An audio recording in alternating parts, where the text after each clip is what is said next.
All right, let's get started.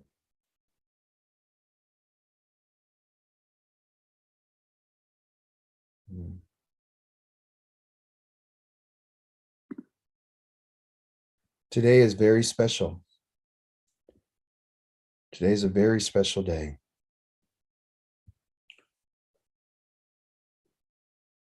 Before we get started, is there anyone who may have some questions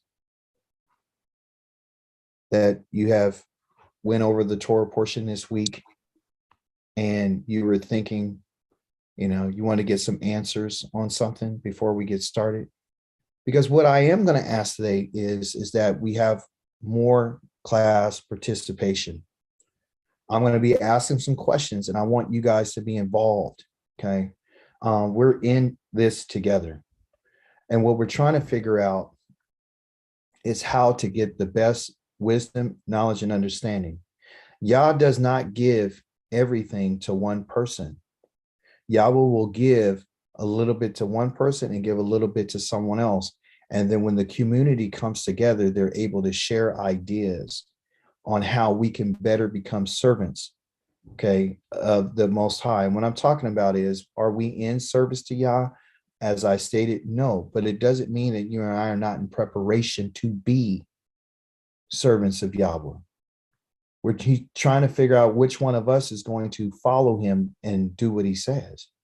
That's why we've been put into exile. That's why our people are in the situation that we're in today. It's simply because somebody decided not to do what he has said.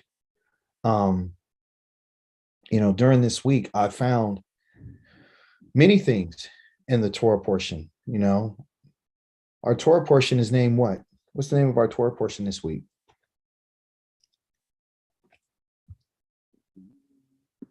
Zah. Is that you, Yared? Yes. Okay, let me see if this pen will work. Yared. It's called Zah. Very simple. Zah. Come on. When your tools don't work and your internet be tripping, it makes things very difficult. I'll have to write it with my finger. Okay.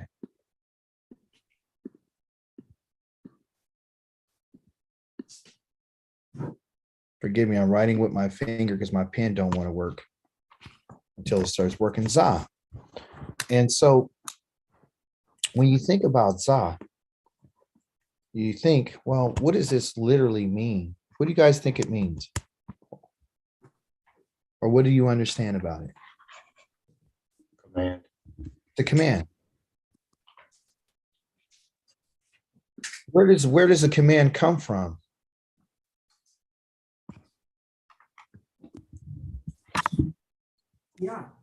Yeah. And what is Yah? The commander. Who said that? Is that you? Yeah. Yah is a commander. Okay. So the commander has given a command. Okay. I know that seems very simple and easy, right? Which it is, but there's more to it. Do you know that this word right here, Zah, is when you actually put an ah on it? How you would say that? Zawa. Zawa. Okay. A zawa is a commandment. Okay. It's a commandment. If I put an oath on the end,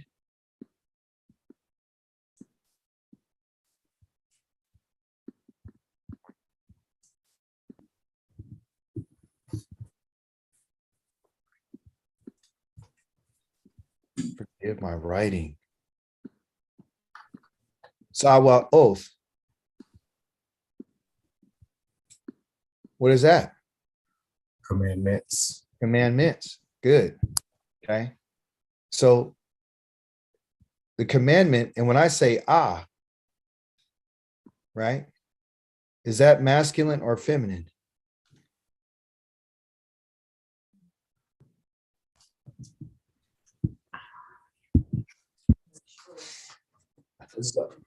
Remember, if I say ah, She's the ah. She's the ah to everything. She's the ah. Okay. And how do you know that? Because when we say whatever her name is, right? If I say a female, her name is Ne Ke Va. That means female. That ah is always there. If I say for male, I say ish. That's a male. Okay. Which would be written as this. Okay. And if I say a female, what would I put on it to make it female? It's Sha. Okay. So I'll just throw a hey on there. Okay. You see that? So why is the commandment in the feminine? The commandment is in the feminine because it has to do with service, which means obedience. It's literally to do. Okay. Sa. It's to do. Okay. Every time in the Hebrew language, more than likely when it's talking about doing something, it always has a feminine. Just about every time it has a feminine ending. Okay. When we talk about our nefesh, okay, your nefesh is feminine. You're feminine, which your nefesh is your soul. Your soul is feminine. Even though you got a male body, you have a feminine spirit, a feminine, soul, the essence of something to do. When we talked about the man, what's his name? Or the one part of the man, what does he identify? What's his name? When Yah created man, what did he create? He said he created what? Adam. Okay. And what did he take Adam from? The earth. And what is her name? Her name is Adamah. See that ah? All he did was put an ah on that, and that's where he took the man from. The man is taken from the earth. And what does, or the ground, what does the ground do? The ground does something. She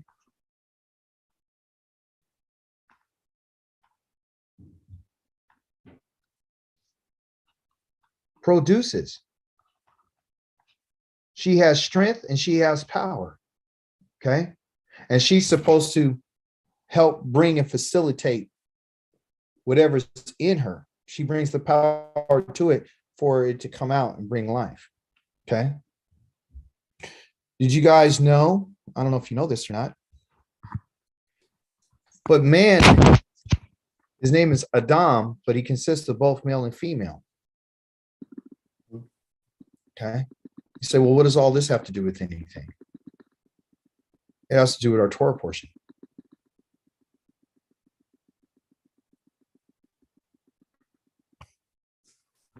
Remember, we're not a religious organization. We are literally a community and a family of people that came from Avraham, Yitzhak, and Yaakov. Okay. And so we're on the path of learning.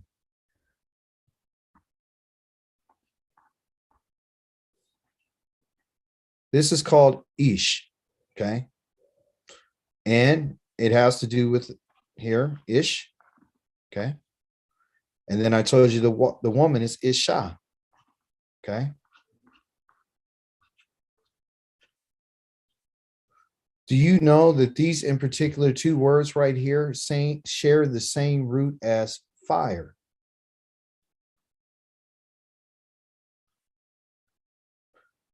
It's called Aish. It's a different pronunciation. This is Ish. This is Ish. Okay. And then in our Torah portion, you're going to find that this word Isha is used a lot too. And it corresponds to fire. Just wanted to bring that out. Why?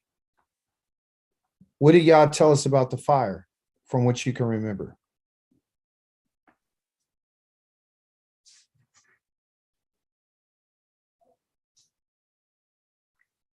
What are we supposed to do with the fire?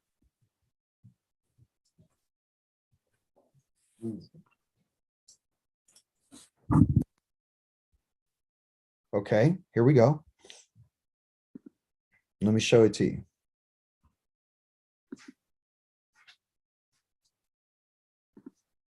Can you see my screen? Yes. Okay. Yahweh said to Moshe, okay, which is why the better Yahweh, give this Zah, this means order right here, our Torah portion, Zah, to Aharon and his sons. This is the Torah, okay, not just law, the Torah, meaning the instructions for the burnt offering. Last week, we talked about the 5 offerings, okay? Do you guys remember what those 5 offerings are?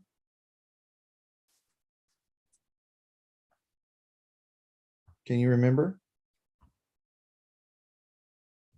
They don't have to be in order, just kind of give me a guess. Olah, The Olah, good job. Mincha, The Minka, and what's the Minka? that's the meat.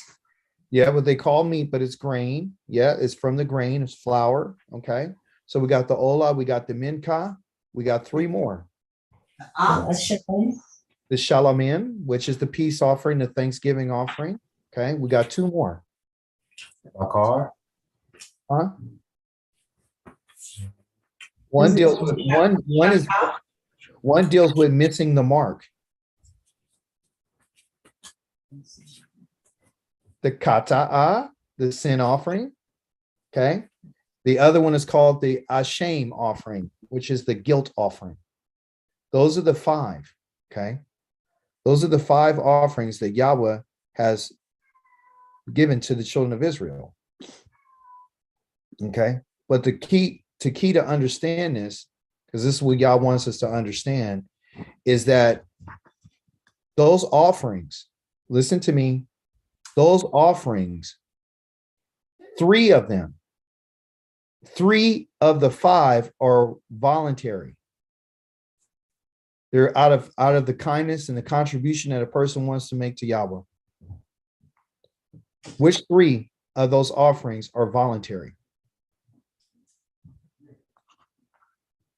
Olah, Okay. So we got the Olah. The Mincha. Yep. Mincha, Minchah. Do you see that femininity on there? You see that femininity on there? What's the next one? Which one is voluntary? Shalamim, Shalom. which is the Thanksgiving, which is really the Todah offering, like Todah Rabbah. Okay, that's the Thanksgiving. Those are voluntary offerings. The last 2, number 4 and 5, is this first one is called the Kata'ah. I wish this thing would just behave. Oh, I've spelled that wrong. Kata'ah, the sin offering. Okay. And then last but least, we have what they call a shame. You know, it sounds like to be ashamed, but it's called a shame. So it shouldn't be, which is the guilt offering, which shouldn't be hard to remember. Okay. Question. Could a person that deliberately did anything against Yahweh bring this sin offering to him? no, No. So Yahweh only asked for a sin offering when it was brought to their attention. Okay. It was something that was done inadvertently, that was done on an accident. The shame offering is a guilt offering. Again, that's something that someone was completely unaware of. Okay. So what's the difference between a sin and a guilt? with the sin, you're aware that you're doing it. With the guilt offering, you may find out later that you didn't know at the time that it was sin. Right. Okay. So yes. So for example, it was something that you did for the sin offering. Like he talks about touching something that's unclean. Okay. All right. Touching something.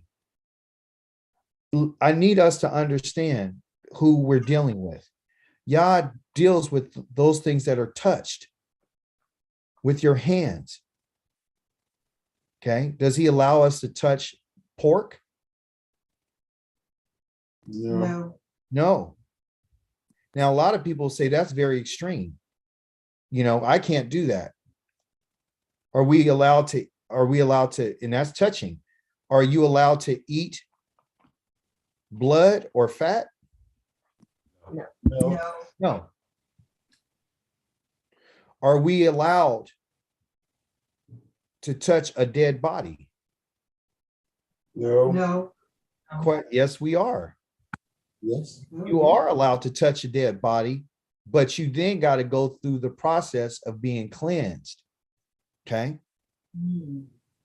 So you can touch a dead body. A Kohanim can touch a dead body only.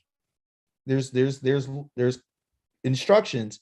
A Kohen or a priest can only touch a body that belongs to their mother, their father, their brother, their sister, or their wife, some close relative, or a sister who has not been married to another man. But they can't touch anybody else. Okay. Israel, when they killed people out in war, they would wash themselves and go through a period of being cleansed for 7 days. And then, they had there's instructions. There's a Torah for that. You're supposed to wash yourself on the 3rd day, and you're supposed to come back on the 7th day, all different types of things. Okay. So there's a whole bunch of instructions, and we call them, say they're laws, but they're instructions on how Yah tells us how to deal with these different issues. Okay. If a man had a seminal emission, or a woman had a menstrual cycle, she was unclean. And therefore that would be called a kata'ah. Okay. So, but why is Yah telling us this? He's telling us this because an offering is an opportunity to do what? What's the purpose of an offering? To become intimate with Yah. Yes. Yah's interested in intimacy. Okay.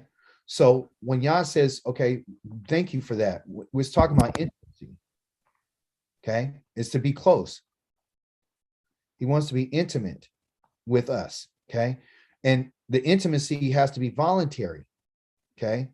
And then if you find yourself about something that's wrong, Yah says that this is called obligatory. Okay.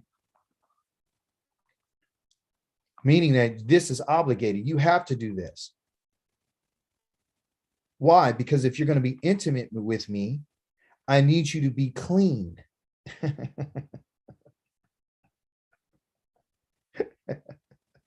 Do you understand? This is where Yah's given us relationships to understand. It's not just talking physically clean. He's talking about emotionally clean. Okay. You and I can't draw near to Yah when we have guilt. And we can't draw near to Yah when we have sin and we have kata'ah. And a lot of our kata'ah and our guilt is about things that you and I don't know. Look at our Elohim. He wants us to know when something's wrong. Because if he's trying to tell us that something's wrong, what is he saying? I want to be what? I want to be close to you. I want to be intimate with you. And me and you can't be close together and when you have a shame. We can't be close when you have guilt. We cannot be close because I'm holy. I'm kadosh. You see, I'm kadosh. So if you're going to approach me, you need to be kadosh. Because you and I we can't come together unless you're in this state. Earlier this week, we talked about us not having the Spirit, okay, which the New Testament says that you do. It says that you're holy and you're righteous and you have wisdom and you have God's Spirit. And so you're able to go to him boldly. The goal of the throne of grace boldly with nothing to think about. You're not thinking about what you look like. You ain't thinking about what you smell like. You ain't thinking about what you're wearing. You ain't thought about what you touched. You ain't thinking at all. Because those people, and I almost called them something, but today's the Shabbat, I can't say it. Those people over there don't want you to think about anything. They don't want you to think about what you touch. They don't want you to think about yourself in the way that says that our Elohim is holy. What they've done is they said we broke down the wall. A partition that separated us from Elohim, which is this guy, what they call Yeshua, or the Christ of the New Testament. Breaking down that barrier between us and God, their God. Okay.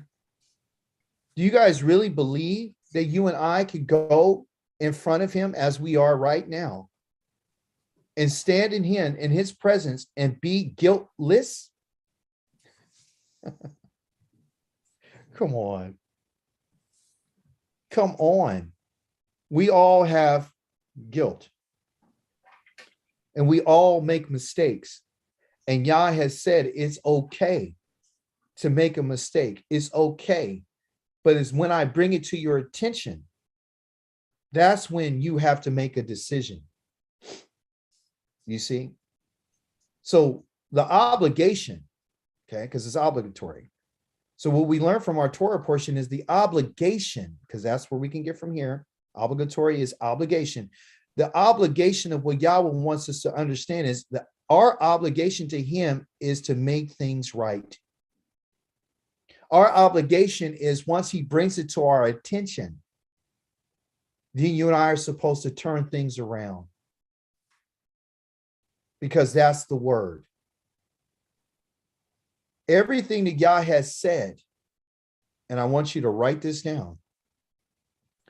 Every word that Yahweh has ever said is a command.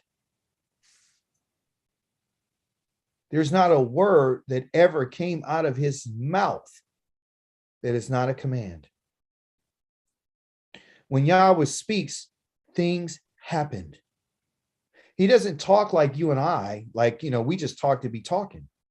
We talk at parties, we talk at the job, we talk with friends, we talk about stuff that has really nothing to do with anything, just to be talking. Because that's what human beings do. We're very social. We like to express how we feel. We like to get on Facebook and tell everybody what we're thinking. I'm not saying Facebook is bad, because sometimes you can use Facebook for that, which is good. I see a lot of your things on there, Yered and Pamela. I see you guys. I see all you guys stuff on there. Fanta, I saw your stuff today. You see? When we talk, we should be talking about the things that Yahweh has said. If we're the people who can't touch pork in the package, did you hear what I said? The pork touches the package. You touch the package.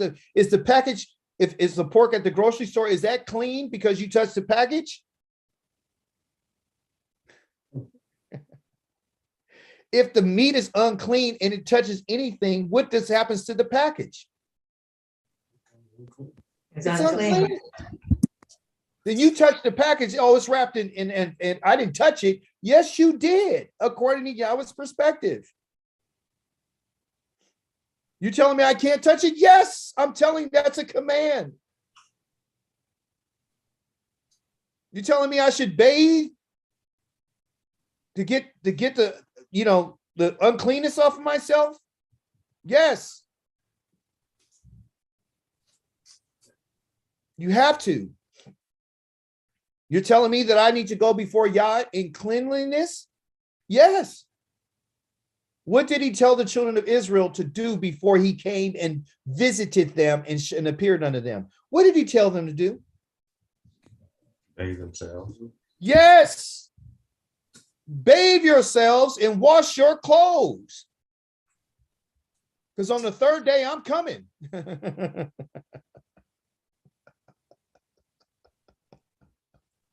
Why would he tell them to bathe themselves and wash their clothes?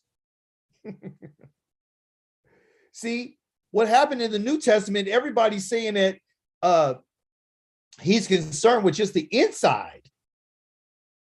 Yes, Yah's concerned with the inside, but Yah is also concerned with the outside. They go together. Whatever is going on the inside is going to be reflected on the outside, just like our emotions. You can't bring an offering to Yahweh, a shalamin offering.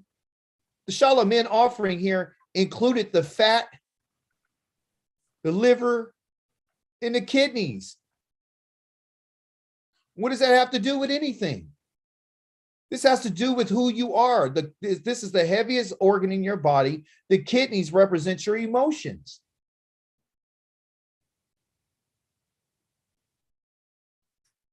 That's voluntary.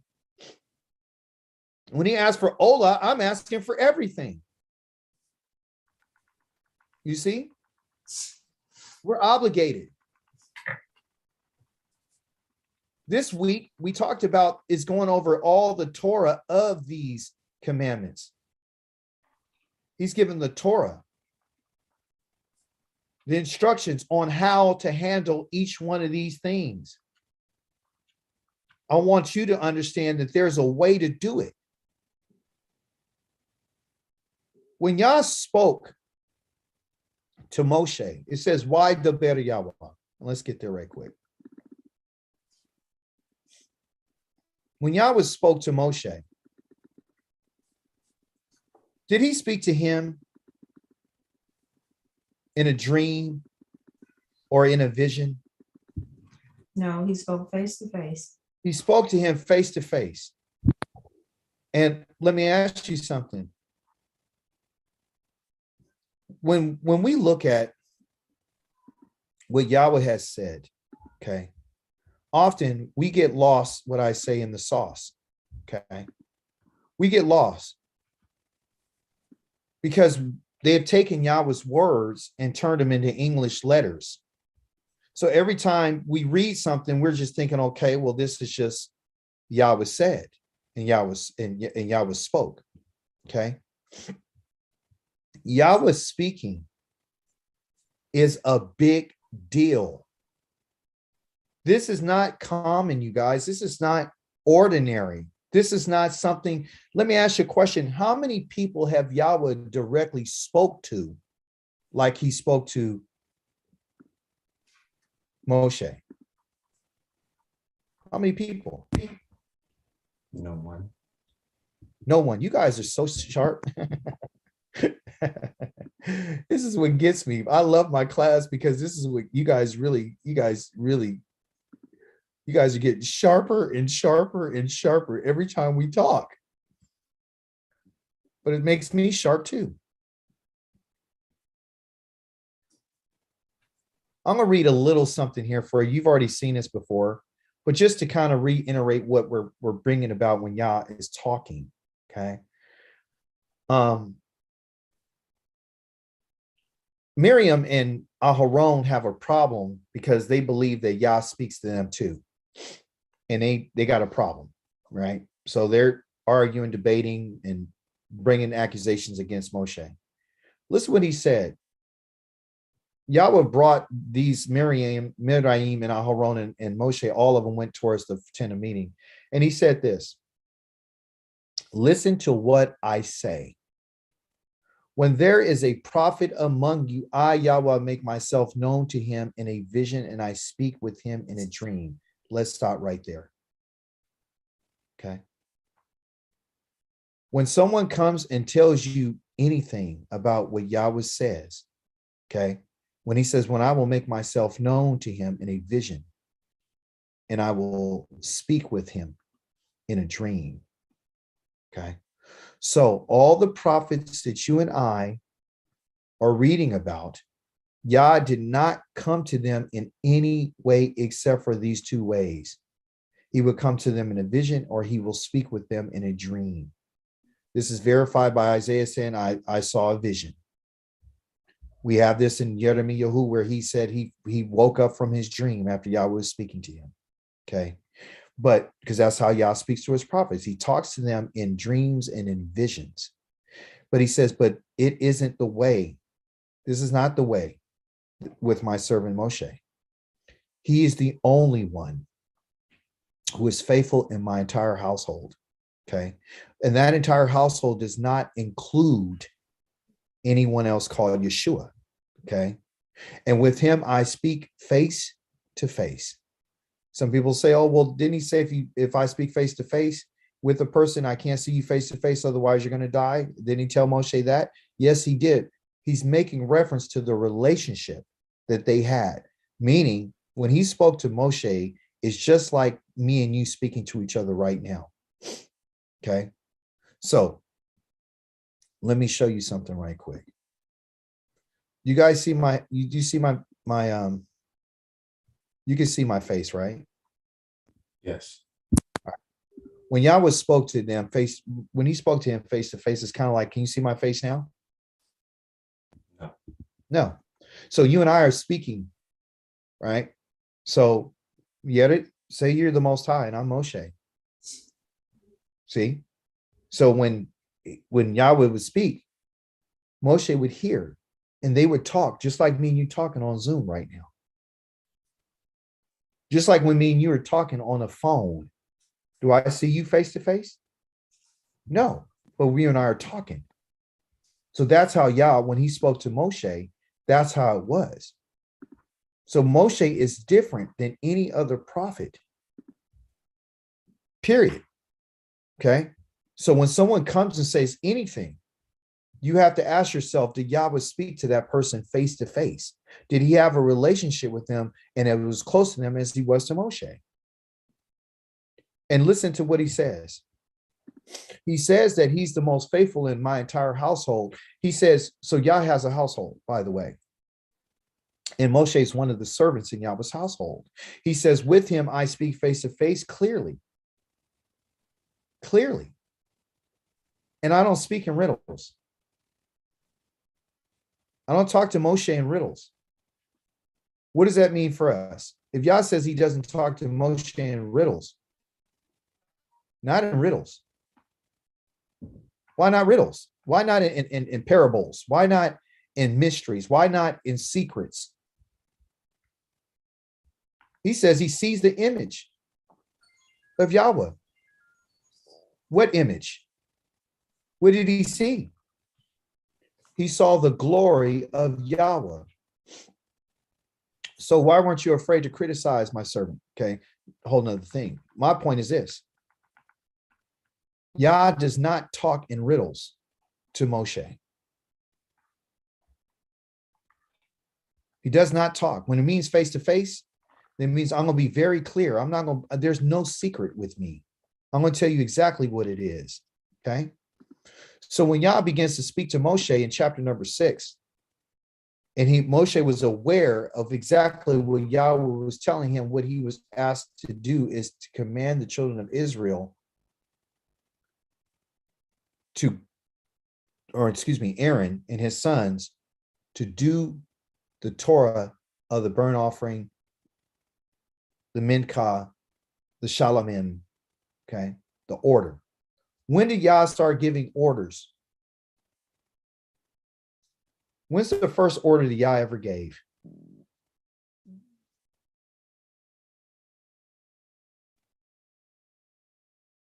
When's the first order? When did Yah ever give the first command? It's when he said, let there be light. Yes. So what we're going to discover is all because it doesn't say and Yah commanded doesn't mean it's not a command. See, being religious would say, well, it didn't say that was a command. Anything that comes out of Yahweh's mouth, if I can get you to learn anything today, understand anything that ever came out of his mouth is a command. If there's let there be and there was, it's because it was a command.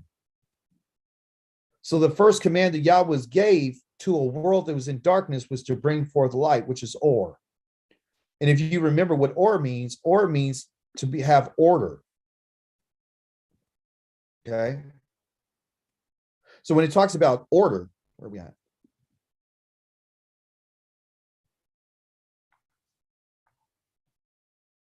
when it talks about order, it's not just giving an order, but it's having order. In order for us to look, in order for us to have order, you got to have light. You have to have light. So, what is the command? Let me show you. What is a zah?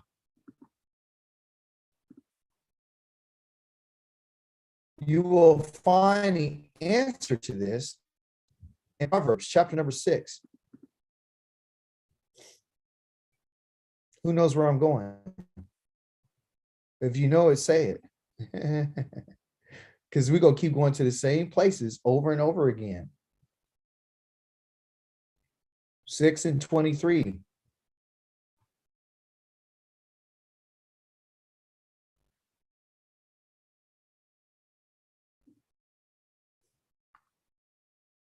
The blessing.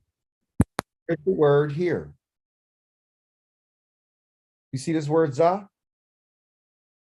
You see? That word right there is called mitzah. Do you guys remember what the word mi means? Mi? Mi means who? That's what mi means. It means who? Or from. So this really means when you say mitzvah, mitch is a command, it means who gave it. Mitzvah, who gave it, or from who is this command, right? So the command is a lamp, okay? And the Torah is the light. I'm not moving the screen, the internet is. The commandment is a lamp. The Torah is the light that goes inside of the lamp. You see? So the lamp is, so the commandment is the vessel. You see? And the Torah that's in it, that brings the light, is inside of this command. The only way that a person can have light is through the command. Do you see that? If the commandment is a lamp, you need a lamp to hold the light. The Torah is the light of that lamp. And if you don't follow the command, you don't have any light. It's one thing for us to say that we know Yah. A lot of people know Yah. But does that mean that they're going to do what he says? Doesn't mean it. It doesn't mean that they're going to do what he says. Why is this important? Why am I talking about this? Well, in my discovery of this week's Torah portion, I found out that Yah had said something that really, really got me. He said, through Moshe, he told them to make sure that you never let the light go out on the altar. I wish this thing would stop moving. Yahweh said to Moshe, give an order to Aaron and his sons, verse number 9. This is the Torah of the burnt offering, the Olah. It is what goes up, okay, to ascend on its firewood upon the altar all night long until morning. In this way, the fire of the altar will be kept burning. When the fire has consumed the burnt offering on the altar, the Kohen, having put his linen garment, put it on his linen garment and covered himself with his linen shorts, is to remove the ashes and to put them beside the altar. Then he is to remove those garments and put on others before carrying the ashes outside the camp to a clean place. In this way, the fire on the altar will be kept burning and not allowed to go out.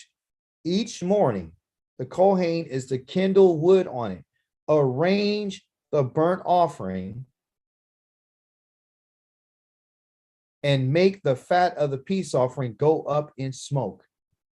Fire is to be kept burning on the altar continually. It is not to go out. Okay. So when I looked at this, I was like, okay, well, what does this mean? What's the significance of this command and this Torah? What are you trying to tell us about this fire, especially because we're not Kohanim. So why would you put this here? Yah is letting us know what and how he feels about fire. Okay. What do we already know about fire? Are we to light a fire on Shabbat? Yes or no? No. No. Why?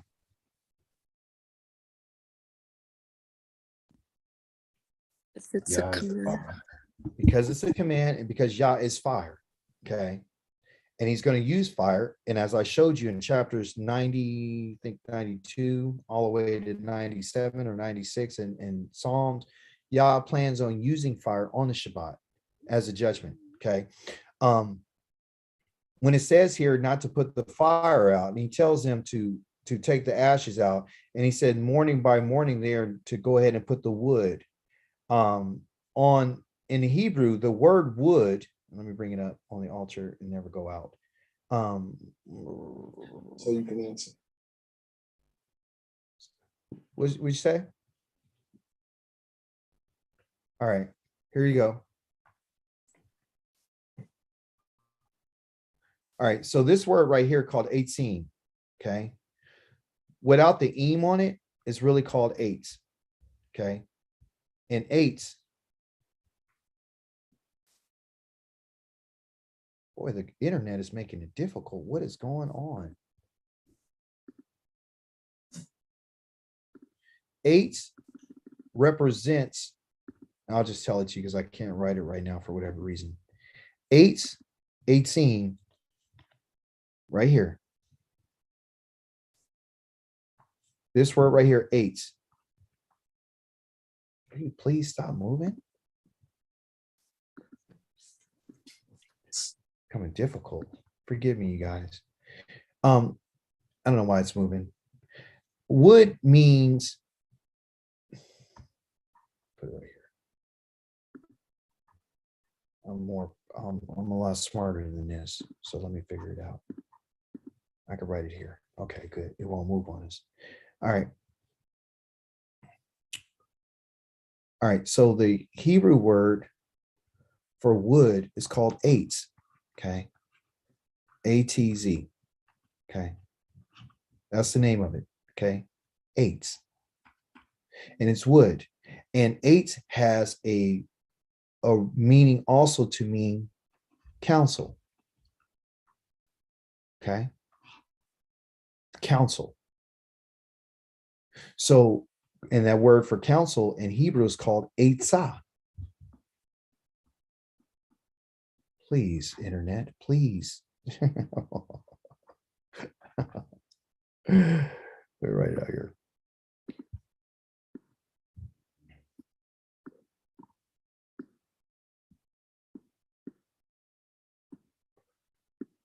A-T-S-A-H, eitzah, okay? Eitzah is wood, okay? Then the ish is the fire. Yah tells Israel, or tells the Kohanim, morning by morning, I need you to take the ashes. I need you to bring them out to a clean place, but also too, every morning, in order for you to continue to have this, because this is the command, I need you to put this wood, and I need you to arrange the wood in a way that allows it to continue to burn. Okay. So what are we supposed to get from the wood and the fire? What we're supposed to get from the wood and the fire is this. Every single day, okay, it's a new day. Every single day, you and I, even though we're not priests, we have a responsibility for Yah every single day to do exactly what we did yesterday. You understand? Every day, the job of us being with Yah, okay, has to be consistent. It has to continue. Okay. The fire was never to go out because Yah is saying once the fire goes out, the relationship is done. Meaning like there's no reason for anybody to bring anything to me. So what I want you to do is to keep this thing going. Okay. I need you to arrange this wood on this altar. Arrangement of the wood means I need you to take my counsel every day. And because my counsel is what continues to make the fire grow. The fire, it says the Torah is the light. In the Hebrew understanding and culture, Torah is fire. When Yah came to the children of Israel on Mount Sinai, he didn't come in them with this light. He came in them with fire. Fire is what light is. You understand? So when Yah tells them to arrange the wood, he's saying arrange the words and the counsel of what I'm giving you. Okay.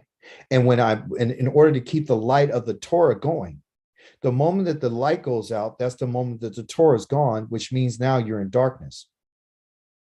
It was the priest's responsibility to make sure that this was continuing day by day because they were the ones who were going to be receiving the offerings. There's a multiple reasons why they were going to receive the offerings. Number one, to continue to establish a relationship between Yah and his people. I've read to us before that Yah selected the children of Levi, okay, the Kohanim, that in particular family, to be the intercessory between him and the people. Okay, Levi's name means to join. So Yah is using the Leviim, which are the Kohanim, okay, that family, that Aaron and his sons, to join themselves to the children of Israel on Yah's behalf. Okay, the Leviim, the cousins of Aaron and them, they're given to Aaron and them to serve Aaron in place of the children of Israel because Yah didn't want the children of Israel to approach him because they would die, because they would be unclean. They didn't know how to keep themselves clean. Okay. So he says the Leviim is going to be in between the children of Israel and the Kohanim. Okay. Then the Kohanim come to me. So that's the order. So what I found in the council is that Yah is saying, in order for us to continue to get the Torah, you and I have to be able to take the counsel of Yah. We have to arrange our lives in a way that we're consistent every single day, just like the Kohanim has supposed to arrange, and he's supposed to take the ashes and remove the ashes away. Okay, so you and I have an obligation, listen, to arrange the counsel of Yah. That's what you and I are supposed to do. We're supposed to take his counsel on a day-by-day basis. The moment you and I leave the counsel of Yah and we go off to do other things, we're no longer paying attention to what he has said in the commandment. There's a danger in that, okay? One of the dangers in that is that if you and I forget what Yahweh has said, then Yahweh says, I'm going to forget you and your children, okay? I think it's in Jeremiah. Let's see here. Share with you Jeremiah.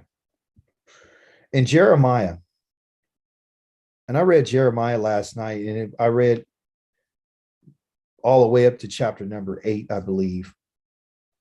This whole book is talking about, this prophet is expressing to the people of Israel and the tribe of Judah and Israel, the northern kingdom, their betrayal and their abandonment of Yah. Okay. They forgot about him. They abandoned him. They've done everything that they wanted to do. Okay. You can read in there about how he says, you guys have become foolish. You're not listening to me. Your sins and your crimes have even changed nature's rules. But here in chapter number 7, which goes along with our Torah portion, Yah expresses something to us that a lot of people bring up, and they say, well, sacrifice and offerings, Yah never asked for. So what are you talking about? And this is what they would call a conflict. They would think it's a conflict in the scriptures because they don't understand what Yah was really saying. But I'm going to explain it to us today. Okay.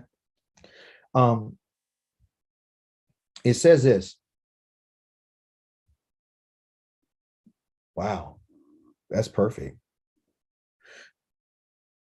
Yah was so angry with the children of Israel in verse number 16. He says, you, Yeremiah, who don't pray for this people, don't cry, don't pray or intercede on their behalf with me because I won't listen to you. Don't you see that what they're doing in the cities of Yehuda and the streets of Jerusalem, the children are gathering wood. The children are gathering wood and the fathers light the fire. Remember, I told you need the wood for the fire, and the women need the dough to make cakes for the Queen of Heaven. So instead of them making bread for Yah the way that he told them to and bringing their mincha, these people have decided to worship the Queen of Heaven. Some call her Samiris. In some circles, she's known as Ashtoreth or Asarte. There's all these different names of this in particular god. The Queen of Heaven, the Mother of God, the Mother of Heaven, which is indicative of the New Testament's Mary, the mother of Jusus, right? So this is where they got it from. So that's not nothing new for Israel, okay? He says, just to provoke me, and they pour out their drink offerings to other gods, which Israel has had a problem with idol worship. He said, are they really provoking me? Are they really provoking me, Ashawa? Are they provoking themselves to their own ruin? Therefore, here's what Yahweh Elohim says. My anger and my fury will be poured out on what? On this place. Why does this thing keep moving? Animals, trees in the field, produce growing from the ground, and it will burn without being quenched. Thus says Yahweh Zavaoth, the Elohim of Israel. You may as well eat the meat of your burnt offerings along with that of your sacrifices, because it doesn't matter to me anymore. For I didn't speak to your ancestors. Here's the point. I didn't speak to your ancestors or give them orders. Right here. I didn't give them orders. Commandments. I have never given them. Look at what he says concerning burnt offerings. I never gave him any order concerning burnt offerings. Never. Or sacrifices when I brought them out of the land of Egypt. This is what he just said, the prophet. So we would ask the question, well, we just read the Torah portion, and the Torah portion said this is the command. So you and I would think, oh, well, there's a conflict. This may not be true. So a lot of people go here to justify why they won't bring Yahweh an offering, saying we don't need an offering. The Christians use this all the time. Okay. And that's because they don't understand and know where Yahweh said this, which I'm going to bring you to it. So Jeremiah chapter number 7, verse number 22. Write that down. He said, I didn't speak to your ancestors or give them orders concerning burnt offerings or sacrifices when I brought them out of the land of Egypt. Is that true or not? See, we're in class. Is that true? Well, we just read that. He says, here's the command. Concerning the burnt offerings, the minkah, the shalamim, the kata'ah, and the ashem. Huh. Interesting, huh? So what do you propose? What do you think we should do here? What would you do if someone came to you with this? Because people have come to me with this. What would you say? Just give me some comments right quick. Give me some little, what you're thinking. Do you feel conflicted or conflicted?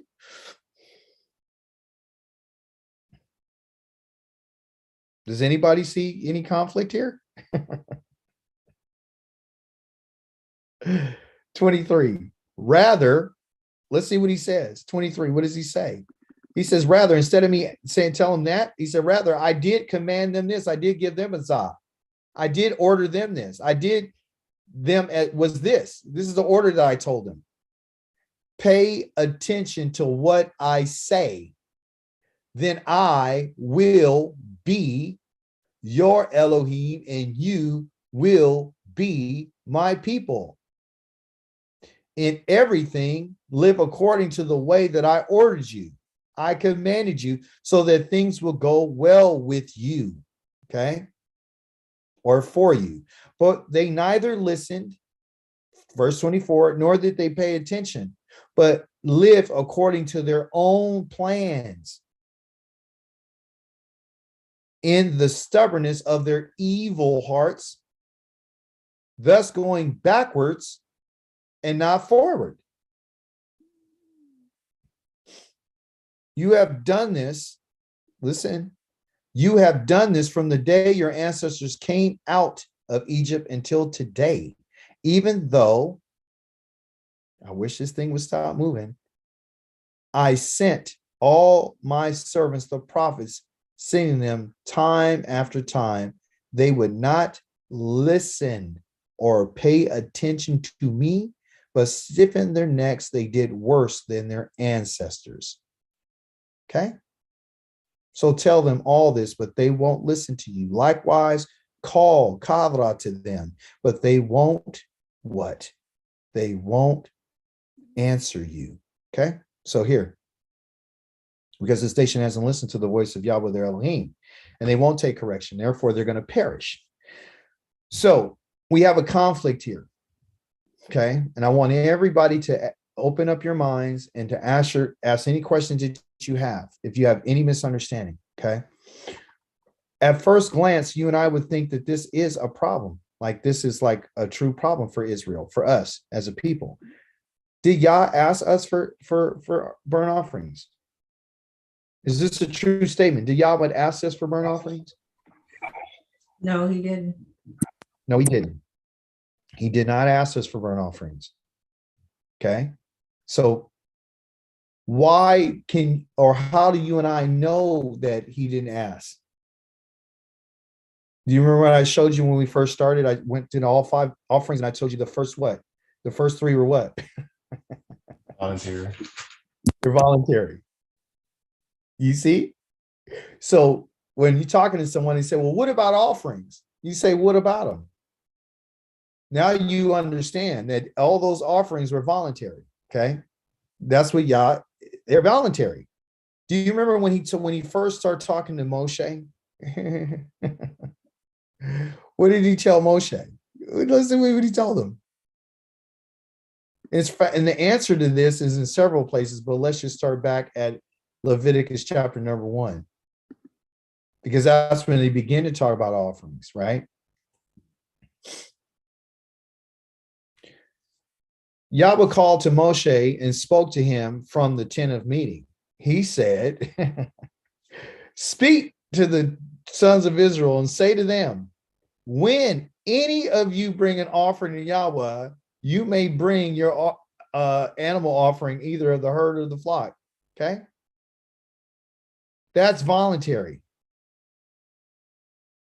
That's voluntary. That's completely voluntary. Where did Yahweh tell the children of Israel that he wanted them just to pay attention? It's found in chapter number 15 of Exodus. When Yahweh, see you guys, the Torah is not really in a chronological order. Okay. Yah tells us things and then he'll mention it later. So you have to go back and research it. So when someone brought this to my attention and brought this question up and went to Jeremiah chapter number 7, and I was like, well, let's go find out. And they were like, well, where's it at? And I was like, here, it's in Exodus. So in Exodus, Yahweh says this, 23. And this is how it all started. They arrived in 23 at Marah. Okay. Marah means bitterness. Okay. But they couldn't drink the water there because it was bitter. That's the reason why the place is named Marah. Okay. This is why they called it Marah, because it's bitterness. The people grumbled against Moshe. What are we to drink? That was the contention. Remember, they tested Yah. They've always been angry and bitter with Yah. Moshe cried to Yahweh, and Yahweh showed him a certain piece of wood. Going back to the 18, which then he threw into the water, which made the water taste good. Okay. There, Yahweh made laws. Okay. And rules for life for them. And there he tested them. Okay. So did Yah give the children of Israel the laws before Mount Sinai? Did look what he said? There Yahweh made laws. He made Kukim and Mishpatim. for life for them. So you say, well, I'm confused because I'm in chapter number 15, and then they're going to do a whole bunch of traveling, and then they're going to go to 16, and they're going to get the manna. They're going to get to 17, and they're going to have to get some more water. They're going to start tripping again, and then we're tripping off some quails. And then we get to 18, Yithro shows up out of nowhere and brings Moses' family. Then 19, Yah brings them to Mount Sinai and it makes a wedding offer to them. And then to 20, he gives them the offering. I mean, he gives them the 10 words. So when you look at it right here, Yah has already made mishpatim and rulings and laws and kukim of life for Israel before they received the 10 words. He's already gave it to them. And he tested them there. And he said, this is what he said after he made these laws for them. If you will listen, if you would listen intently to the voice of Yahweh, your Elohim, and you do what he considers right, and you pay attention.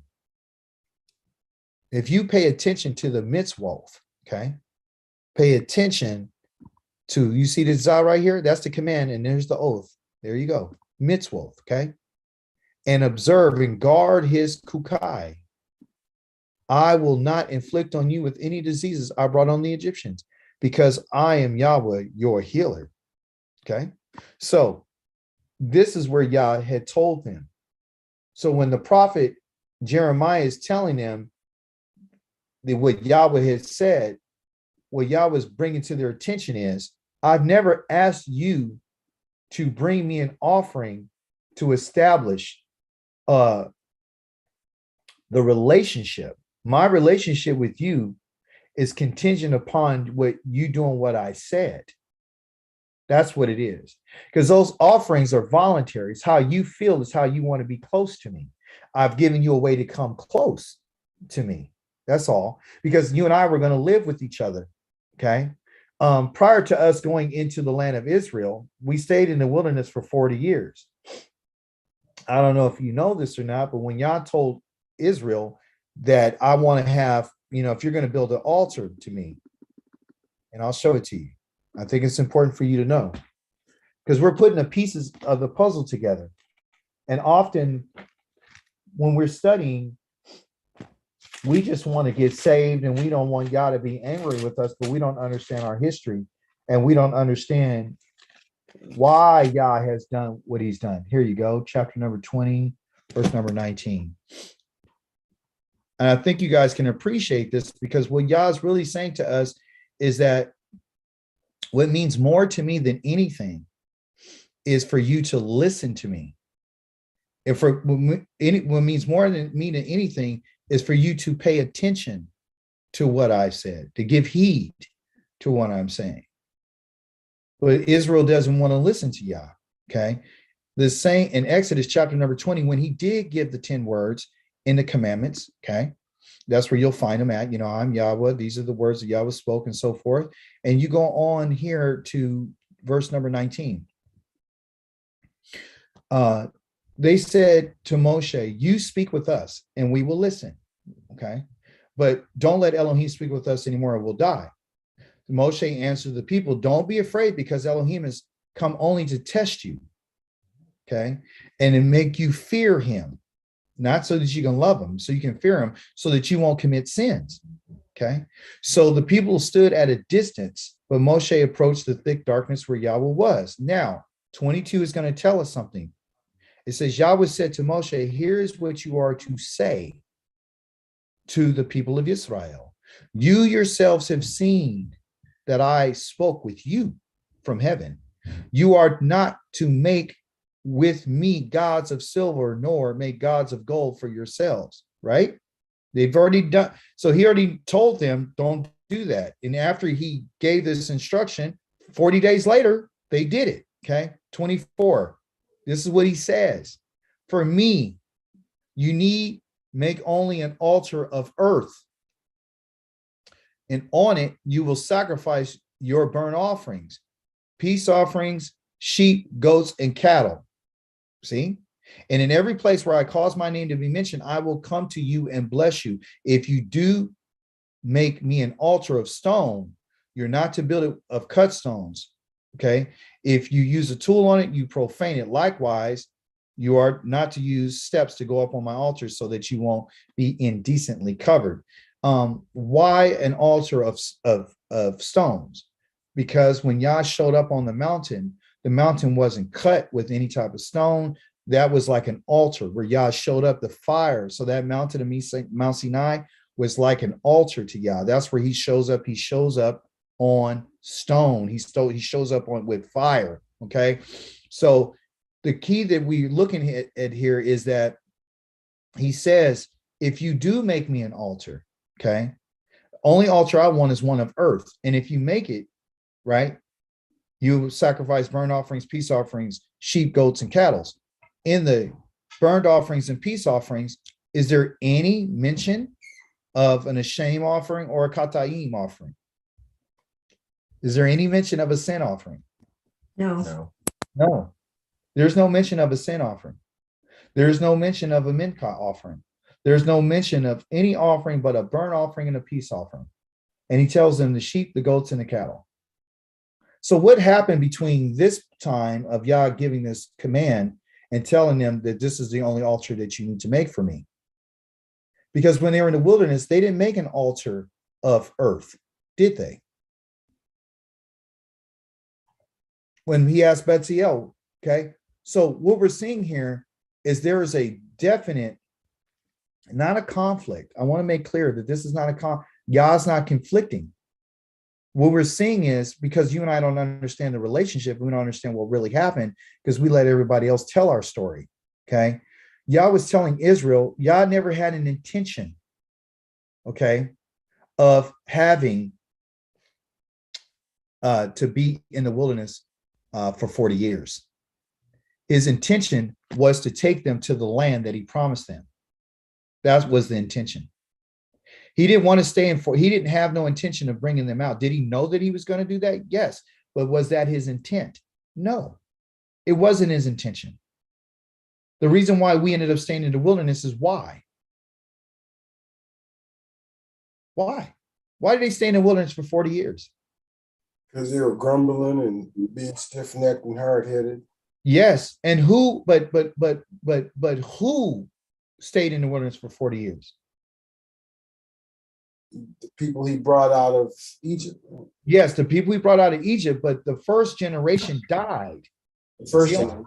they were only out there so they can die in the wilderness. Because remember, they kept saying, oh, you brought us out here so we can die. You brought us out here. They kept testing him and testing him and testing him. Okay. The second generation had to endure what their parents have done. That's why he said, you guys have feel the effects of the sins of your parents. It's because you're going to feel the results of those things. You're going to feel it. Okay. So Yah's brought them out there. Yah's intention was to bring them into the land. And because he wasn't going to, because they messed up, then all this other stuff had to come into being for Yah to dwell with them. Moshe begged Yah. Do you remember he begged him and said, hey, if you don't go with us, if you don't move on with us, we're done. That's what he was, is to leave them in the wilderness for them all to die. But Moshe begged Yah for Yah to stay with them. You understand? And Yah stayed with them and he had his tabernacle among them. Okay. So this idea of sacrifices is something that Yah has said that are voluntary. Until Israel turned around and they did what they did to Yah, right? And they decided that they wanted, look, it was Yah's intention for the firstborn of all Israel to go to Yahweh. That was the intent. It wasn't just for the priest to be able to come to Yah. The intent was for all firstborn of Israel to come to Yah. That's why he put the Leviim in lieu of the children of Israel to do the work that he needs to be done. But he knew how they are, that they're hard-hearted, they're stiff-necked. Yahweh says that we're going to be Kohanim to him. And it's in Isaiah chapter number 61. Let's go there.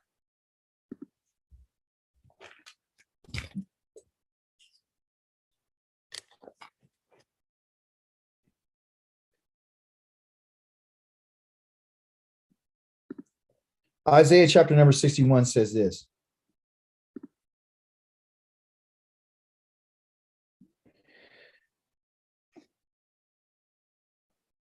I, Yahweh, love justice. I hate robbery for burnt offerings. So I will be faithful to reward them and make an eternal covenant with them. Their descendants will be known among the nations, their offspring among the peoples. All who see them will acknowledge that they are the seed. They are the seed that Yahweh has blessed. Okay. Am I in the right one? Am I in 60 or 61? Oh, that's the wrong thing. Hold on.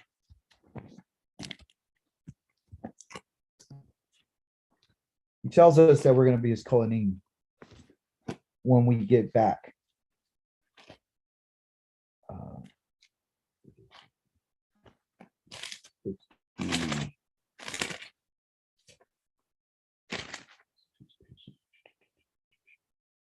Oh, 61 and 6. Okay.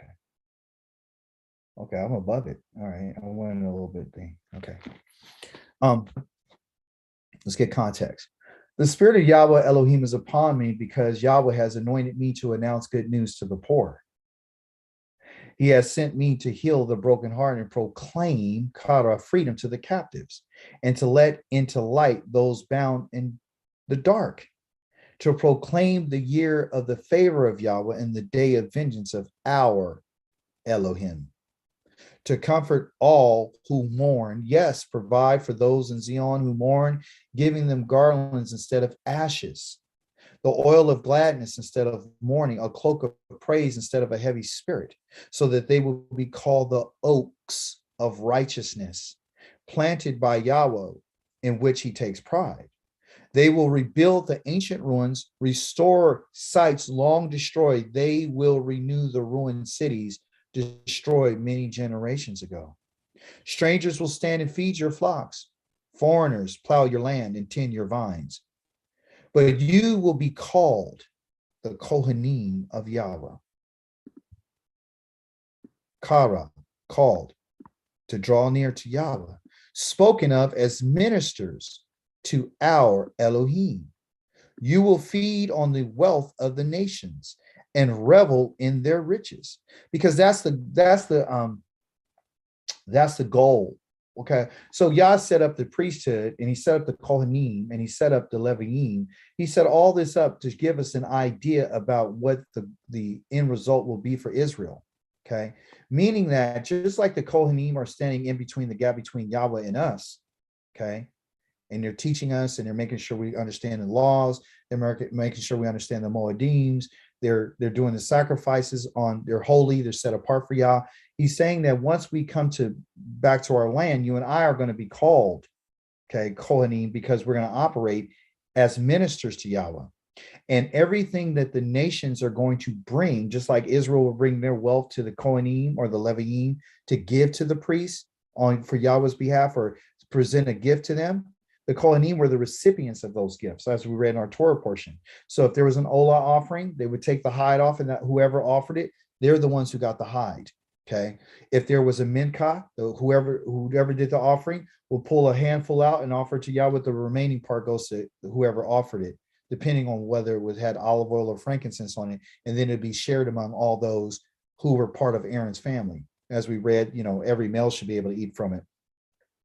So Yah is showing us here that just like it's set up between Israel and the Kohanim in our kingdom, the nations are going to bring us the wealth.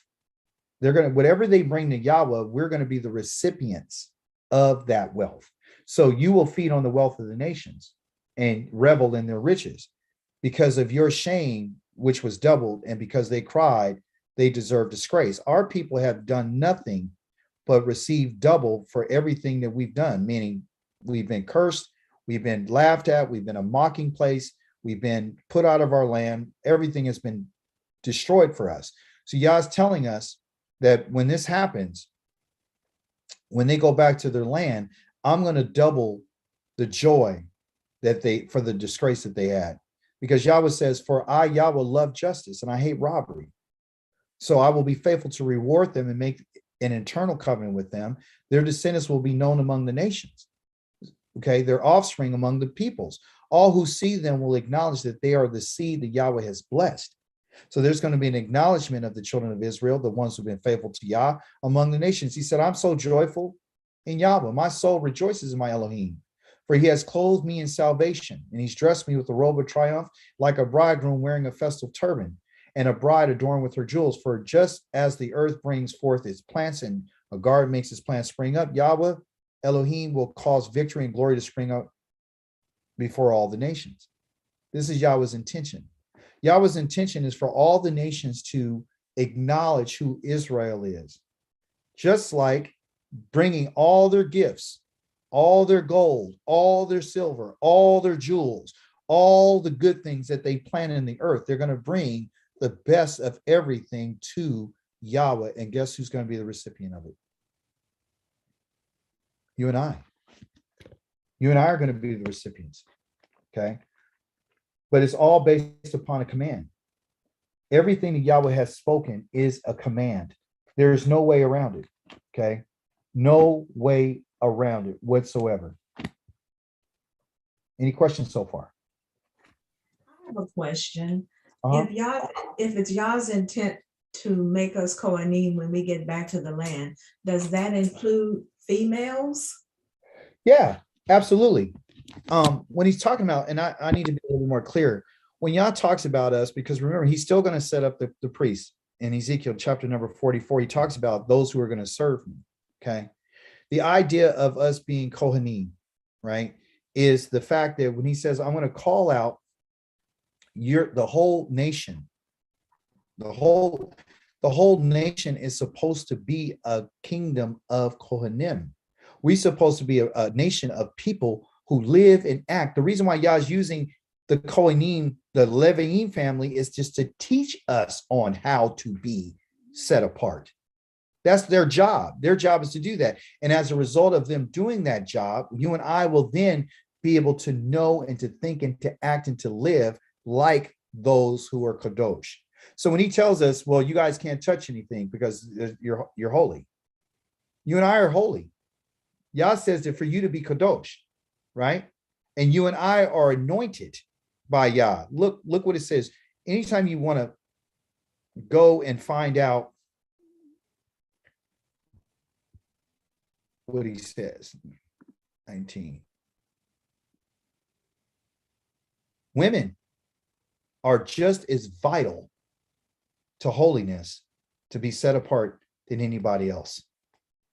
Because you guys are the teachers of the children. You see? Yes, it's male dominant. Yes, Yah looks at the males. Every male is supposed to do this, every male. But the women are joined to those males. That's the goal. There really don't supposed to be a woman who's separate outside of a male, except for she's a widow. That's it. That's it. The holiness and the set apartness that is due for the man is the same that it applies to a woman. He says this. Where am I at? Here it is.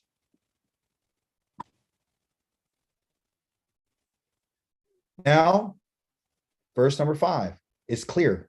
If you pay a careful attention to what I say and keep my covenant, then you will be my own treasure from among all the peoples, for all the earth is mine. You will be a kingdom, a Kohanim, for me, a set apart nation, or a nation set apart. These are the words that you are to speak to the people. They got in the Hebrew as the sons of Israel. Okay. But that includes the daughters of Israel. When he tells the sons of Israel to, more specifically, when he describes the, who can eat, all the males, he says Zakar. It's very specific. Those who's supposed to show up to the 3 festivals, okay, are the Zakars, and they bring their families. It wasn't like you told me I'm a male and therefore the female stay at home. It doesn't happen like that, okay? Not in that in particular situation. Yah has said that the nation of Israel as a whole is going to be a nation and a kingdom of Kohanim. That means in the way that we live our lives. Within our nation, we have a priesthood is set up to teach us on how to be clean and to know the difference between clean and unclean. That's all they're doing. But as a result of them teaching us, you and I are now becoming what you would call kadosh. You and I are becoming kadosh. And you're not going to find it in just one place. You're going to find it in several places. The book of Leviticus says this. Listen to this. And it's chapter number 19. Listen to this. Yahweh said to Moshe, speak to the entire community of Israel. Tell them, that is a command. You people are to be kadosh. Because I, Yahweh, your Elohim, am kadosh. Every one of you, okay, in the community is to revere his father and mother. And you are to keep my Shabbats. I am Yahweh, your Elohim. Okay, so this continues. So when we get to chapter number 19 of our Torah portion, I don't want to give it away right now because you know how I could get, I could keep telling, I could keep going on and on. During this chapter, just kind of like to give you a little snippet, this whole in particular chapter that he keeps talking about, I am Yahweh, I am Yahweh, I am Yahweh. And this he's going to tell us everything about being kadosh is in chapter number 19. Okay, so let me ask you something. We read our Torah portion this week, didn't we? Yes? And listen what it says in 5. When you offer a sacrifice of peace offerings to Shalomim to Yahweh and offer it in a way that will make you accept it. It is to be eaten the same day you offer it. Is that just talking to the male and the female? Who is it talking to? Is it talking to the priest? No, I'm talking to the entire community of Israel. It is to be eaten the same day you offer it and the following day. But if any of it remains until the third day, it shall be burned up completely. Isn't that the same thing that he just told the priest in our Torah portion this week? Yes, it is. It is. He says, if any of us eat on the third day, it will have become disgusting and the thing will not be accepted. Did he tell that to the priest only, or is he just saying it here to us, the entire community of Israel? Entire community. Entire community. Moreover, everyone who eats it will bear the consequence of profaning something holy, kadosh, meant for Yahweh. That person will be cut off from his people. You and I thought that that was just going to be said to the children of Aaron and his sons. No. We participate in that peace offering. Okay, when you harvest the ripe crops you produce in your land, and you don't harvest all the way to the corners of your field, don't gather the ears of grain by the harvesters. Likewise, this is because this is kadosh. Everything here is about kadosh. Don't steal from or defraud and lie to each other. That is because that's kadosh. Don't swear by my name falsely, which is the name of your Elohim, profaning your name. I'm Yahweh. Why does he keep saying I'm Yahweh? Because he just told us in verse number 2, you are my people. You've got to be kadosh because I'm kadosh. I'm Yahweh. I'm Yahweh. Are you keeping the Shabbat today? Yes, you are. So what are you practicing? You're practicing how to be set apart. Okay. Have you turned to idols? No. Then you're saying that I'm Yahweh. And you're saying that I'm holy and I'm set apart. Are you casting metal images of gods for yourselves? No, because I'm Yahweh. So if you and I do the things that he says to do, then you and I will be kadosh. You understand? You said, well, how could you be kadosh in a place of, and that's where the conflict comes from, because you're saying, well, we're in exile and we're profaning his name. Well, because you and I haven't gone through the process of being cleansed from those things. Okay. There's different levels. Listen to me. There's different levels of set apartness, different levels. Okay. The people who he told to do these same things are some of the very same things that he told the priests to do. But there was a certain closeness to Yah that was obtained through the Kohanim that wasn't obtained by anyone else. It's not that Yahweh didn't allow them to come near to him. It's just the fact that they weren't called to that in particular calling, that service to Yah. If you and I are going to be called to that service to Yah, you and I have to go through an inauguration period of being cleansed. Just like we read in our Torah portion, when Aaron and his sons, what happened? Okay, here's the question. When Aaron and his sons were inaugurated, what did Moshe have to do to their bodies? To bathe them, and then he had to like cover them with oil. Yep, he bathed them and then he dressed them and he put them in the appropriate bagay, the garments that were created for them. Okay, so Yah's giving us a heads up. If you're going to go into service for me, you have to be bathed and washed and cleansed. What did Yah tell us that he's going to do to us or with us before he brings us into the land? Circumcise the heart. You're going to circumcise our heart, but I'm also going to wash you from all your uncleanliness. That's in Ezekiel chapter number 36. Okay. So what you're doing is we're looking at parallel. Every time you look at the priest, you're seeing what Yahweh's intention is for his people. That's why they're there to join us to Yah. Yah's letting us know the only way to be joined to me is by going through a process. Just like Aaron and his sons had to go through a process and they had to be inaugurated, they had to be washed, they had to be bathed, they had to be anointed, they had to be set apart, they had to stay in the courtyard, couldn't leave the courtyard for 7 days. I have to, what they call it, I have to segregate them from everyone else. I have to, consecrate them so they can go into the service. As I read to you before in chapter number, I think 40 all the way through, I think 50 something in Isaiah, it talks about us being Yah's servant. And it talks about how we're going to do this work for Yah. But you and I can't do that work until we're brought back home. Okay. And until we've been washed, until we have been in the names of the gods that we have said.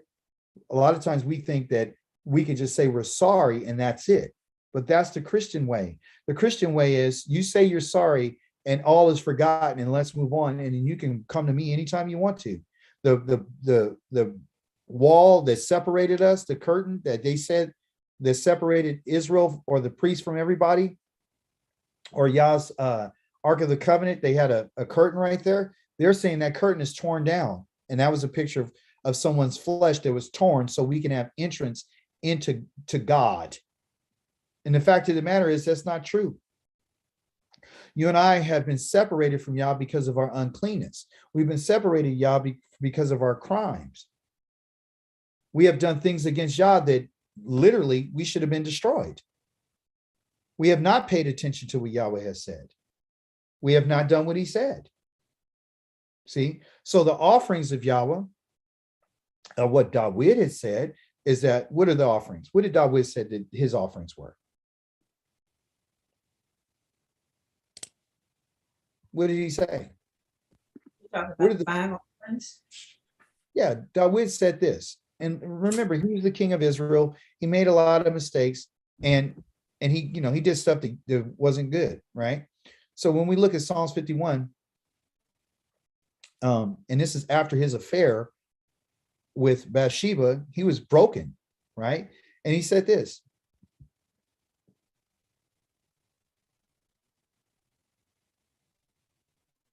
My sacrifice, okay, to Elohim is a broken spirit. Elohim, you won't spurn a broken and chastened heart. He won't do that. That's what his sacrifice was. A mind that had been changed, that had been disciplined, okay? And he says, in your good pleasure, make Zion prosper and rebuild the walls of Yerushalayim. Well, how did David know that the walls of Yerushalayim were to be rebuilt? How did he know? Because they weren't torn down when he was alive. You see, he had a special relationship with Yah. He understood something about Yahweh that you and I need to understand. Is that in regards to how we live our lives and what we believe to bring us closer to Yah, we have to understand that if we do something against Yah, like he He had an affair with Bathsheba in verse number 1. He asked Yah for his grace and his mercy and his great compassion to blot out his crimes. He understood what the crime, it was a crime to do what he's done. And he knew that the only way that he can get out of this place or where he was is to confess his crime. He knew that he had guilt. It was obvious. He needed to be cleansed from his sin. And this was deliberate. Well, look how special he is to Yah. David knew that this was a breaking point for him. He knew that this could be over. But look what he says, I know my crimes. And my sin confronts me all the time. It's when you come to the end of yourself and you understand that Yah's requirements and how he feels and how he sees and how he hears is quite different than what we believe. Against you and only you have I sinned. We're not sinning against some unknown God. We're sinning against the King of the universe. We're breaking his command. Everything else listens to Yah. Everything. The ocean listens to Yah. The sun listens to Yah. The stars listen to Yah. The planets, all the arrangement of those things. Everything heeds Yah's command except for Israel. Everyone except for Israel. Yah doesn't even consider the nations. He's not even talking to the nations. He might warn them, but he's not sitting around giving them his laws and his commandments. It's you and I that he's given these laws to and these commands. But David says, wash me from this and cleanse me from it. Yah's the only one who can do that for us. He's the only one that you and I have ever sinned against. We're the only one that has done this from his perspective. Yah is always going to be right in accusing us and justified in his sentence. If Yah wants to kill every last one of us, not one of us can say that it shouldn't happen. He acknowledges in verse 5 that I was born guilty. Why? Because as Shlomo said, there's not anybody who's never come to this world has never made a mistake. David is saying guilt for me is just being born. Being born as a human being, automatically you're going to make mistakes. And this is what people play on. They make us feel bad because of the mistakes that we've made or the ones that we're going to make. I was a sinner from the moment that my mother conceived me. Was he a deliberate sinner? Or was he just someone who's prone to make mistakes? The latter. He's the latter. But still, even though that's the case, just listen to our king. Still, even if that's the case, you still want truth. Even though we're guilty from birth, Yah says, even so, that might be the case. You still desire for us to be truthful. And Yah wants to make us right. He doesn't want us to hold on to our guilt. He wants to make a way for us to get out of our guilt. It wasn't that Yah didn't necessarily want offerings. It was the fact that Yah was trying to establish a relationship with Israel. He understands who we are. And that he knows that we're dust. He knows we're going to make a mistake. He knows that we're not going to have all the answers. He knows that the way of man is not within him. He needs to be led and he needs to be guided. And he understands that without the Torah, he doesn't have any light. Therefore, he doesn't know which path to walk on. David wanted to know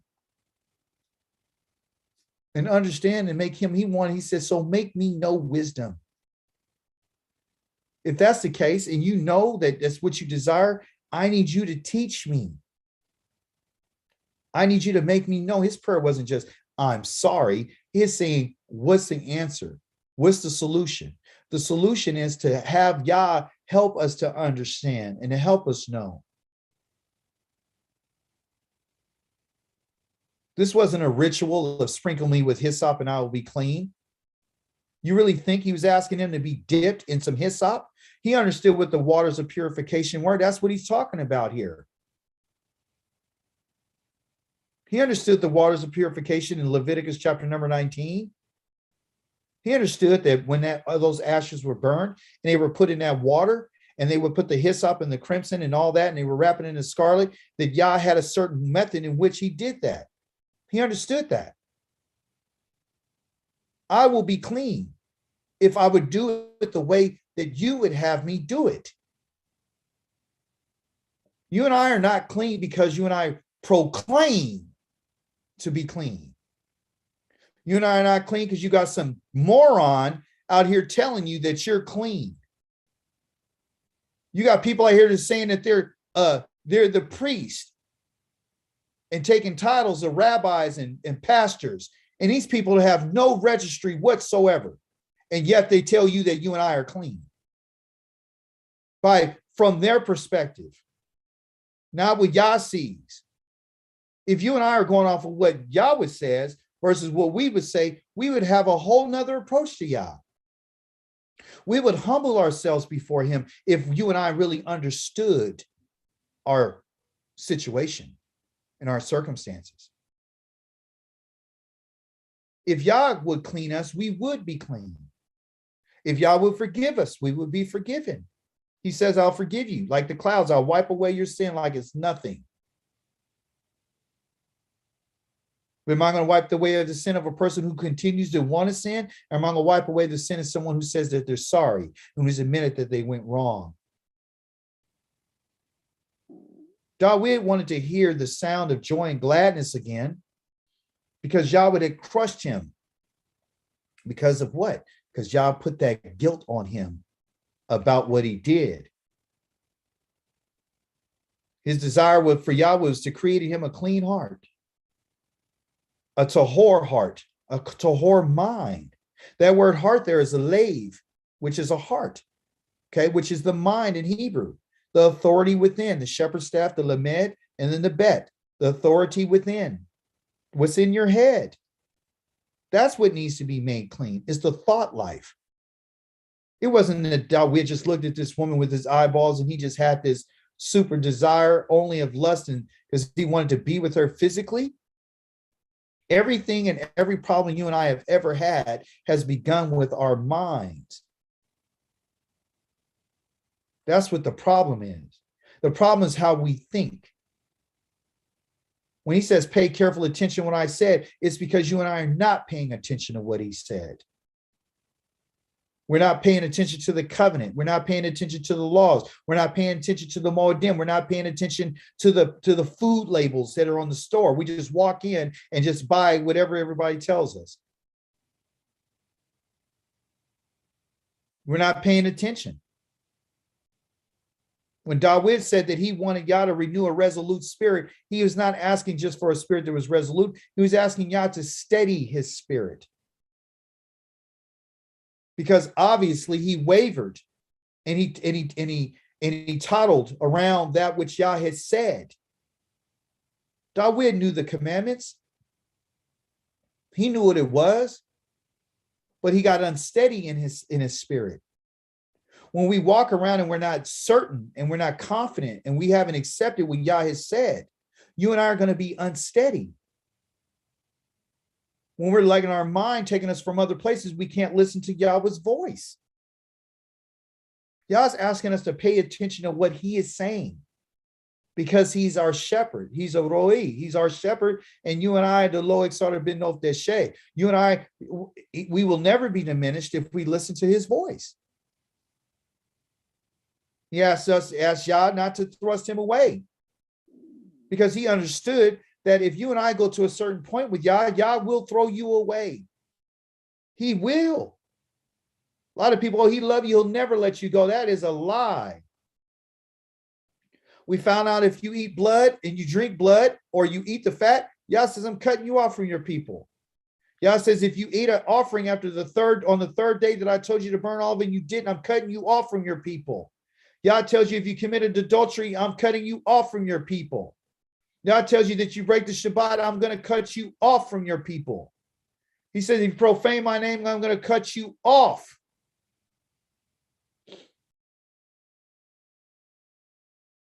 But David is showing us that Yah is merciful and he's compassionate. We're in a great position, even though we're in a bad position. Even though we're in exile right now, Yah is still kind. When he looks at us, he understands that you and I have, our ancestors have helped to assist us in making the mistakes that we've made. And he's telling us to abandon their ways and their actions. And he's telling us, don't be like them. I know you love them, but don't be like them. Don't listen to what they're talking about. It's because their lack of respect for what I said is the reason why you're in the situation you're in today. Don't thrust me away and don't take your Ruach Kodesh away from me. Well, I thought you said that we don't have a spirit. At that moment, David did have Yahweh's spirit. David was in the land. David was the king. David was after Yahweh's own heart. David was ruling the nation of Israel. He had to have Yahweh's spirit. But you and I are so common in our thinking, we don't even get the fact that this man was already in the land with Yah and ruling for Yahweh. He had to do it with Yahweh's spirit. Yahweh didn't want him to take it away from him, because if he took his spirit away from him, he would not have been able to write out the plans for the temple that he gave his son Shlomo. He would not have been able to call the people of Israel to come in and celebrate Yah and appoint the Leviim to sing before Yahweh, to do psalms and poems and masculine instructions. He would have never moved the Ark of the Covenant from the place where it was in Shiloh up to the city of David. He's asking Yah to restore joy in Yah's salvation. Yah's salvation is food, clothing, and shelter, but also beyond that, it's a state of mind and a state of being in one's soul. He's asking Yah to give him a willing spirit, which a lot of us sometimes have difficulty with. I do.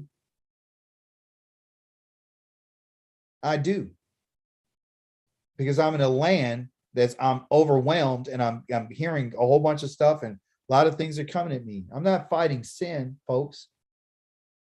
I'm fighting me. I'm fighting what I want to do. I'm fighting trying to stay steady.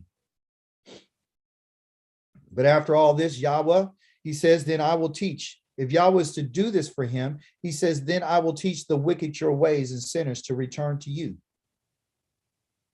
That's the goal. It's not to cut, don't deal with the wicked. I will teach the wicked. The wicked need to be taught about what Yahweh says. They need to be taught about his ways. And the sinners, those who are making mistakes like I made, will return back to you. So what should we learn from this? Once Yah restores us, once Yahweh brings steadiness to us, and once he replenishes us with his spirit, you and I will be better apt to be able to teach people the ways that Yah has called us to live. He wanted to be rescued from the guilt because he did shed blood. His tongue said, I will sing about your righteousness. I'll open my lips and then my mouth will praise you, for you don't want sacrifices. Not in this situation. Because there's not a sacrifice that you can bring to Yah for doing something deliberate. I will give them if you wanted it, but you don't want it. But he says, because you don't take pleasure in burnt offerings, he's telling us that in particular instance, the burnt offering is not what Yah is looking for. He says, my sacrifice to Elohim is a broken spirit, not to negate that Yah doesn't want sacrifices. And he will tell us right here that it's not that Yah doesn't want it. Listen, Elohim, you won't spurn a broken and chastened heart. In your good pleasure, make Zion prosper, rebuild the walls of Jerusalem. Then you will delight in righteous sacrifices. Then you will delight in righteous sacrifices and in burnt offerings and whole burnt offerings. Then they will offer bulls on your altar. After he restores and rebuilds the walls of Jerusalem, after he makes Zion prosper. So when they say the sacrifice is no longer applicable, and they say that he don't want that, all he wants is a broken spirit. No, he wants a broken spirit. He wants us to be broken and a chastened heart, and he wants steadiness in us, but also too, what he wants is for us to offer this in righteousness. If you're going to do anything for the Elohim, you have to do it in righteousness. If you're going to follow the commandment, it's going to have to be in righteousness. Our fathers, Abraham, obeyed Yah's commandments in righteousness, in right living. He did everything he did because Abraham did what he said. Our fathers, he gave that example to us to tell us that they followed what I said. They did what I did. When someone tell you can't be righteous, that's a lie. Noah was righteous. What is righteousness? Righteousness is the pursuit of that which is right, to chase after that which is right. And along the way, we're going to make mistakes. You're going to fall. You're going to make some mistakes. You're going to make mistakes in your life. Life is full of mistakes. It is. It's full of errors. It's full of guilt. But Yah doesn't want us to remain in our guilt. Yah doesn't want us to not know. This is the reason why he's introducing the Torah, because the Torah is light. So the light can reveal to us what our problems are and where the places we've made mistakes. You made a mistake in your marriage? Put some light on it. You making a mistake in your relationships? Put some Torah on it. Bring some light to it so you can find out what you need to do to make it right. That's all we're going through. Yah has given us the Torah. The reason why you and I have the Torah today is because Yah was bringing light to us, to show us our error, to reveal to us our crimes. So you and I can turn around and ask what David asked. You understand? Is to say that, give me a sense of brokenness. We're in bad shape, but we're also in good shape because Yah was bringing to our attention. That's what the command is for. Moshe did everything Yahweh asked him to do. Aaron and his sons, they did everything Yahweh asked them to do in regards to the inauguration. Next week, you're going to find out, even though they did what he said, they still made a mistake. And the mistake that they made cost them their lives. Because Yah's telling us that you can do what I say one moment, and the next moment, if you do something that I told you not to do, I'm going to kill you. Not because I want to, it's because I have to. I didn't want to do this to my people. I had to do it. I have to do this. Just like I have to commission the sun to go around in certain seasons, I'm telling you that I'm going to have to do what I have to do. You guys are my creation. You're my creatures. I formed you. I gave breath to you. You didn't give breath to me. I'm the source of everything. The environment that you're sitting in right now is the air that I gave you because I commanded it. The food that you put in your stomach today was because I gave a command to provide for you. Everything that happens on the earth is by my command. And it's never going to change, ever. You have children because I gave the command. Go ask Abraham, Yitzhak, and Yaakov. Ask them about their wives not being able to have children and what they asked them to do. And they prayed and asked me, and I gave it to them. People who were barren couldn't even have kids. Ask them. Ask the oceans and the waves that roar. Ask them whether or not they would go beyond the seashore based on my command. Ask it. Look in the book of Malachi and ask. I can give a command to stop the devourer from eating up all your crops.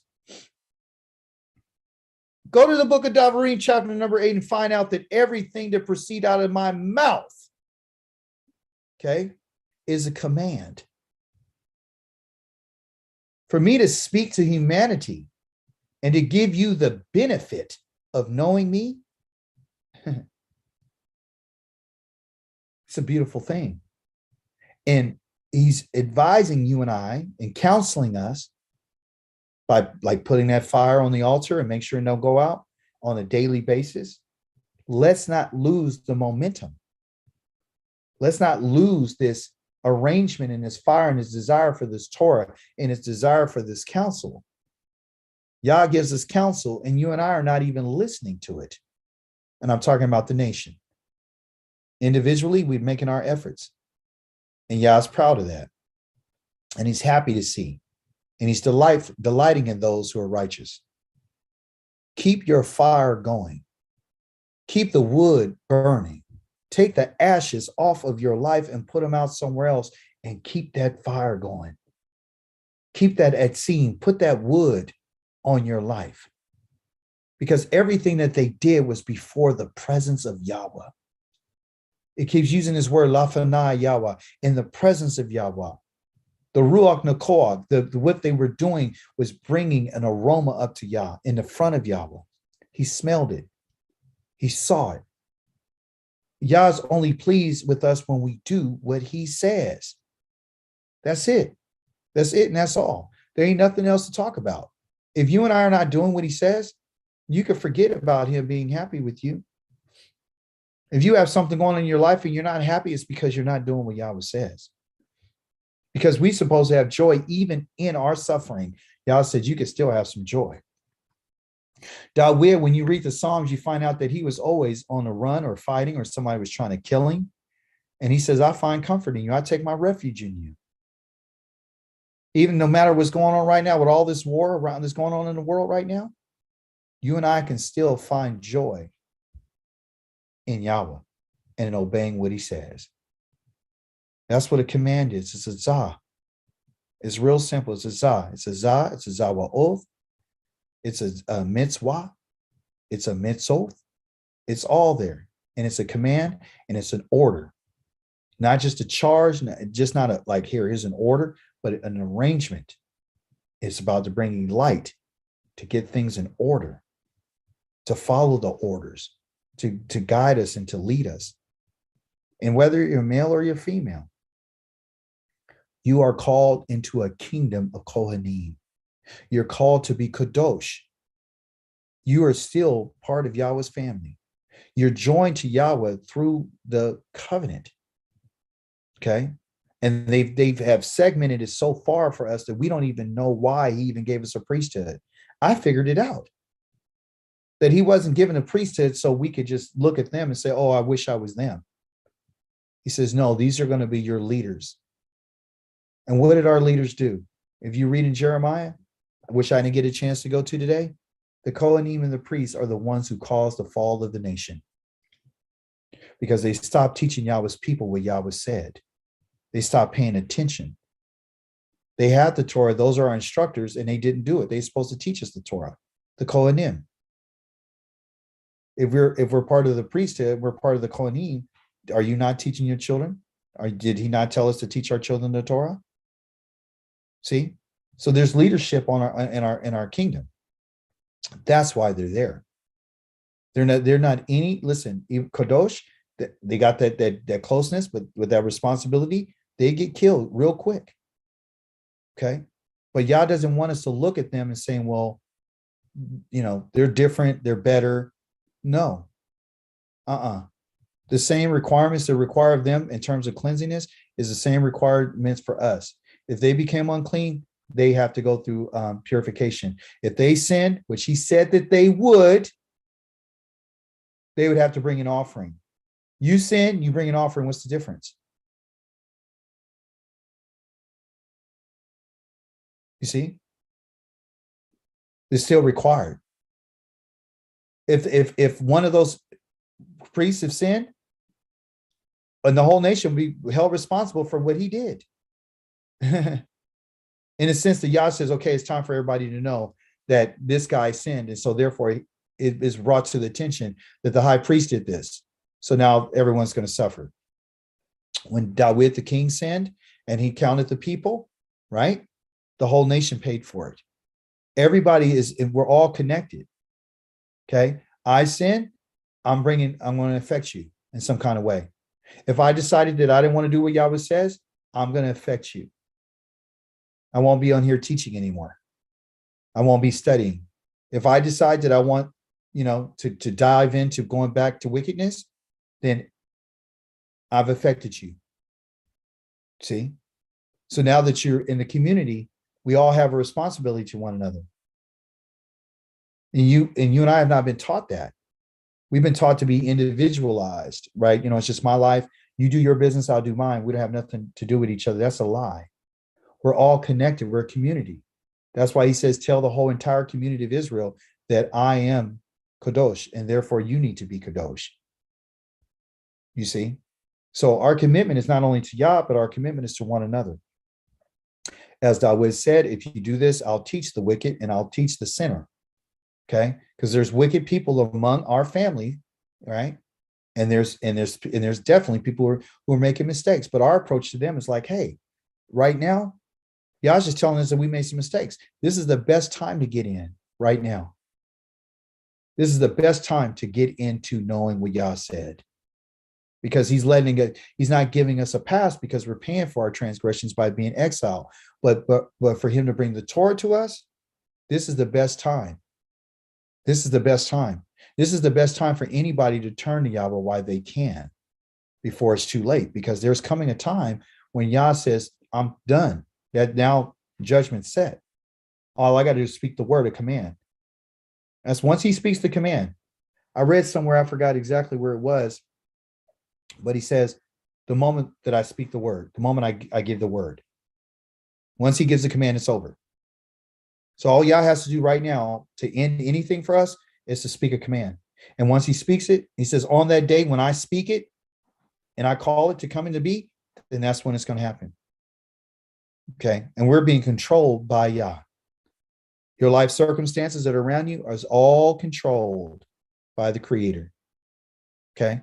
You only have a certain amount of time to live and to live by the commandment. That's all. That's it. And that's all. That's all we have. That's all we have is this life. This is the only time you're going to get a chance to keep the command. That's it. You're not going to get no chance going to heaven. That's over. You're not going to get that. You're going to get it right now. So let's do what they did and bring that wood and get that fire going, and don't let that fire go out. Any comments, contributions, statements, questions? When you were saying those last words, I was thinking of Achan, how one man's sin affected the entire community. The whole community. Everybody had to pay. They got defeated because of him. You see? So yeah, we that's the connection. Yah doesn't want us to think as an individual. He wants us to think as a community. We're all connected. All of us. What I do affects you. Believe me. Trust me. If I'm doing that which is wrong, it's going to be reflected and it's going to show, and then everything's going to be going downhill. See? So even though you might not feel like you're the teacher, you are teaching. You're learning what you're learning because Yah wants you to teach. That's the spirit in which we're supposed to do things. You can't say, well, I'm not the teacher and I'm not a rabbi, I'm not a pastor, I'm not this, I'm not that. I'm just a regular person. No, you're not.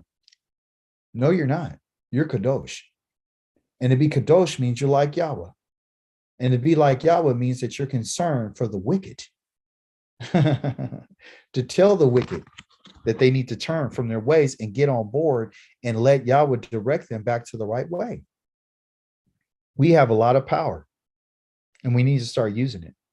Okay. That's what we need to do.